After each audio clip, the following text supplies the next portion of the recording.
Merci de nous retrouver sur RTI 1 pour ce premier point d'information de ce samedi 18 janvier 2020. La production minière connaît une hausse record de 28%. Elle a augmenté pour l'or et le manganèse.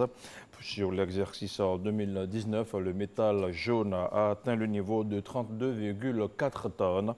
Des performances qui pourraient s'expliquer par la générosité du code minier selon Lanciné Bakayoko. La Côte d'Ivoire dispose d'importants gisements de minerais non encore exploités. La bauxite, le nickel, le diamant donnent de réels motifs d'espoir, mais les chiffres de l'exercice écoulé montrent l'or et le manganèse brillant de mille feux. Au 31 décembre 2019, la production d'or de notre pays, qui était de 24 tonnes 6 à la fin 2018, est passée à 32 tonnes 478. De même, la production de manganèse, qui était de 791 911 tonnes en 2018, est passée à 1 181 803 tonnes pour l'année 2019. Ces résultats sont le fruit des réformes, à savoir la mise en place d'une meilleure gouvernance dans le secteur, la garantie aux opérateurs privés d'une meilleure rentabilité de l'exploitation minière. Soyez-en assurés, la lutte contre l'orpaillage illicite ne connaîtra aucun répit tant que le dernier site illégal n'aura pas été démantelé. La production minière industrielle a besoin d'investissements étrangers, mais le gouvernement espère aussi créer des champions nationaux, notamment dans le domaine du métal jaune. Avec son potentiel, l'activité minière ambitionne de se positionner comme le second moteur de la croissance économique, avec 5% du produit intérieur brut dans les 2 prochaines années. Parlons à présent de l'autonomisation de la femme. Du matériel d'une valeur de 6 millions de francs CFA a été offert aux femmes de Yakassé-Féassé dans le département d'Abangourou. Des femmes qui ont été encouragées par la secrétaire d'État à prendre toute leur place dans le développement du pays. Le compte-rendu est signé Alexis Ouedraogo. Pour ces femmes, c'est une nouvelle page qui s'ouvre. Spécialisées dans la transformation de l'arachide en pâte, elles peuvent désormais dire adieu aux méthodes artisanales de production. Le don est du chef du gouvernement Amadou Gon Coulibaly qui donne un équipement adapté à leur activité. La remise du matériel a été faite en présence des autorités administratives et coutumières au grand bonheur des bénéficiaires qui envisagent se lancer à la conquête du marché international. Nous n'allons pas seulement nous arrêter sur la pâte d'arachide. Notre travail doit continuer jusqu'à l'obtention de l'huile d'arachide naturelle. Et avec ces 2 produits, nous devons conquérir toute la Côte d'Ivoire et pourquoi pas le monde entier. L'émissaire du Premier ministre, la secrétaire d'État chargée de l'autonomisation des femmes, a réitéré l'engagement du gouvernement à capter le potentiel économique féminin via l'autonomisation. Nous sommes venus vous dire, au nom du président de la République, au nom du vice-président, au nom du Premier ministre Amadou Gon Coulibaly, que la femme n'est pas oubliée de la République de Côte d'Ivoire. Nous sommes venus vous dire que les femmes du monde rural doivent prendre toute leur place dans le développement de la Côte d'Ivoire. En plus de la coopérative Yan Yebonou, les autres groupements de femmes ont bénéficié de tricycles, brouettes, pulvérisateurs et divers dons estimés à quelques 6 millions de francs CFA. Miss Belmondo Dogo a également promis de faire l'écho du besoin d'eau potable exprimé par les populations.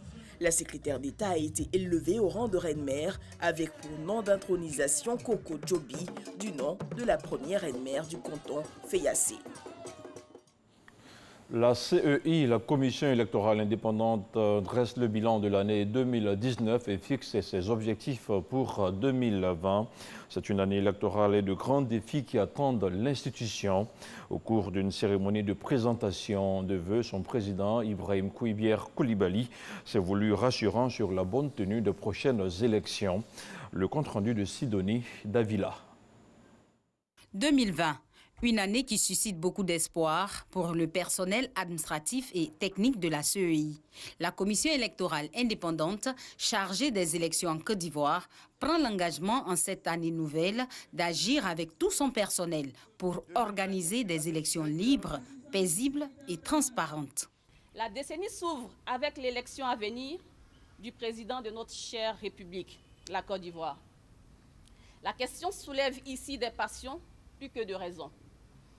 Mais vous pouvez compter sur l'engagement de tous les instants de vos agents à vos côtés pour gagner ensemble le pari de la réussite de cette élection-là. Nous restons convaincus qu'ensemble, nous saurons relever ces défis majeurs vu l'expertise des uns et des autres en matière de conduite des processus électoraux et au regard des grandes compétences dont vous disposez au sein de la commission centrale. Emboîtant le pas à ses prédécesseurs, le président de la CEI, Coulibaly Kuibière, à la tête de l'institution, depuis septembre dernier, veut donner un nouvel élan à la CEI en vue d'un meilleur rendement des agents pour des élections crédibles. Nous bénéficions, à n'en point douter, de la confiance des partenaires techniques et financiers et de l'appui de la communauté internationale et régionale. Avec le système des Nations Unies, à travers le PNUD, nous avons entrepris un cycle de concertation en phase de finalisation.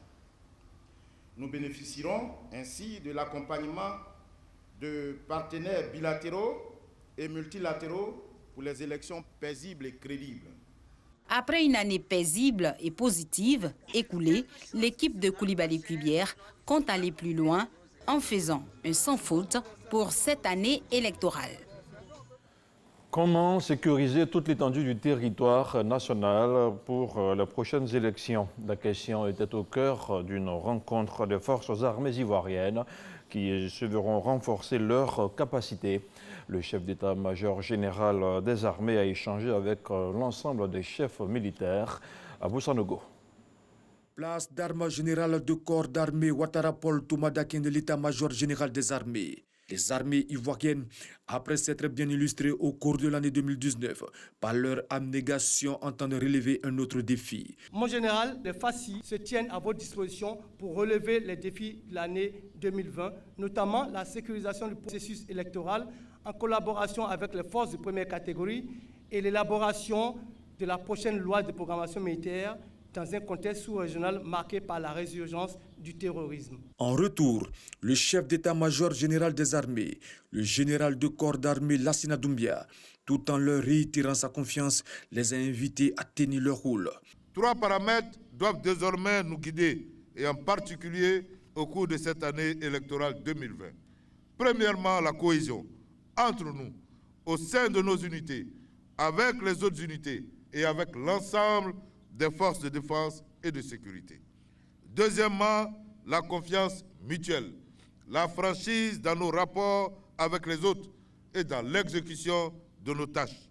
Enfin, troisièmement, la discipline, force principale des armées. Lassina Doumbia les a aussi appelés à la vigilance. Je voudrais partager avec vous un constat qui est celui de la floraison depuis un certain temps d'articles mensongers et d'affirmations erronées sur les armées dans la presse comme sur les réseaux sociaux. Parce que certains veulent nous voir dans les rues, veulent donner de nous une image qui n'est pas la nôtre, l'image d'une armée divisée, en proie au doute, dont une partie serait prête à se mutiner. Et je puis vous assurer que cela va aller en s'empirant à l'approche des périodes électorales. Gardons la tête froide, maintenons le cap. Pour ce qui concerne les préoccupations majeures, le chef d'état-major général des armées a assuré ses hommes quant à la prise en compte de ses préoccupations dans les doléances faites au président de la République Alassane Ouattara le 6 janvier dernier lors de la présentation des vœux des forces de défense et de sécurité. Tout autre chose, à présent, un vaste programme de logements sociaux vient d'être lancé. Il s'agit de 90 000 logements sociaux. Il devrait permettre d'améliorer les conditions de vie de la mutuelle de personnel du ministère de l'Éducation nationale et de l'enseignement technique. Tous les mutualistes et adhérents ont été invités à s'approprier le projet initiée par le gouvernement ivoirien. On en parle avec Sephora Zegui. Le problème de logement des enseignants est en vue avec le MIDD. Mais il faut dire que ces 5 dernières années-là, personnellement, je ne maîtrise plus trop ce dossier-là. Le rêve, en fait, de tout enseignant, c'est d'avoir une maison à la fin des carrières. Ce rêve des enseignants de Côte d'Ivoire, bientôt une réalité. Après 5 années d'existence, la mutuelle des personnels du ministère de l'Éducation nationale et de l'enseignement technique, MUPEMENETSI, veut relever les défis immobiliers pour ses mutualistes. 90 000 logements sociaux en mode location-vente vont sortir de terre les mois à venir grâce au programme social du gouvernement. Pour la première fois en Côte d'Ivoire, le gouvernement a pris la ferme résolution de bâtir des logements aux fonctionnaires en imputant le succès à ce projet aux entités ministérielles impliquées.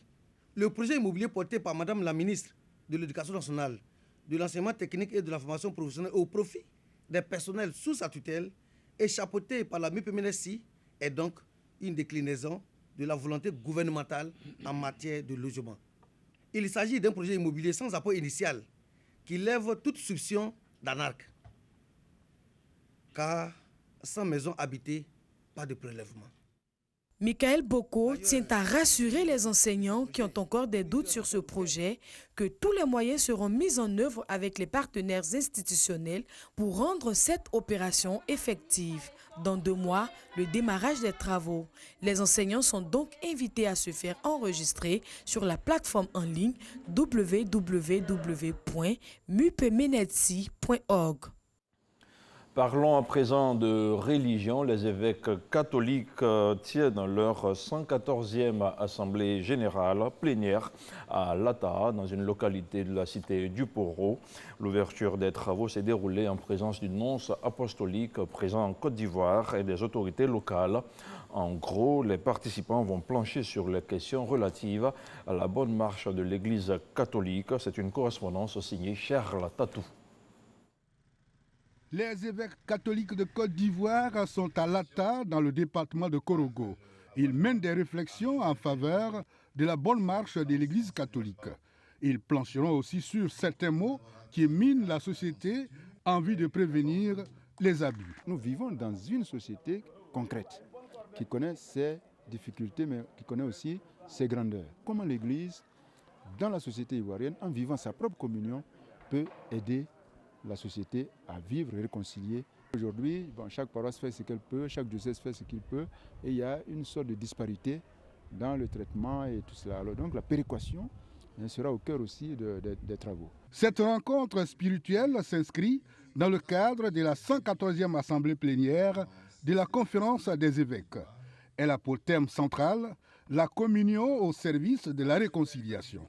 Pour le nonce apostolique, les travaux de l'ATA permettront au clergé ivoirien de répondre aux exigences de l'appel du pape Benoît XVI. Le Saint-Père relevait que c'est en étant vraiment des frères entre vous, ouverts au dialogue dans la confiance réciproque, à l'écoute de tous, y compris dans la différence et la contradiction, et en laissant sa place à chacun, en particulier aux plus jeunes d'entre vous, que vous porterez un nouvel élan évangélisateur et que vous transformerez réellement la société en vue de la rendre plus conforme à l'idéal évangélique.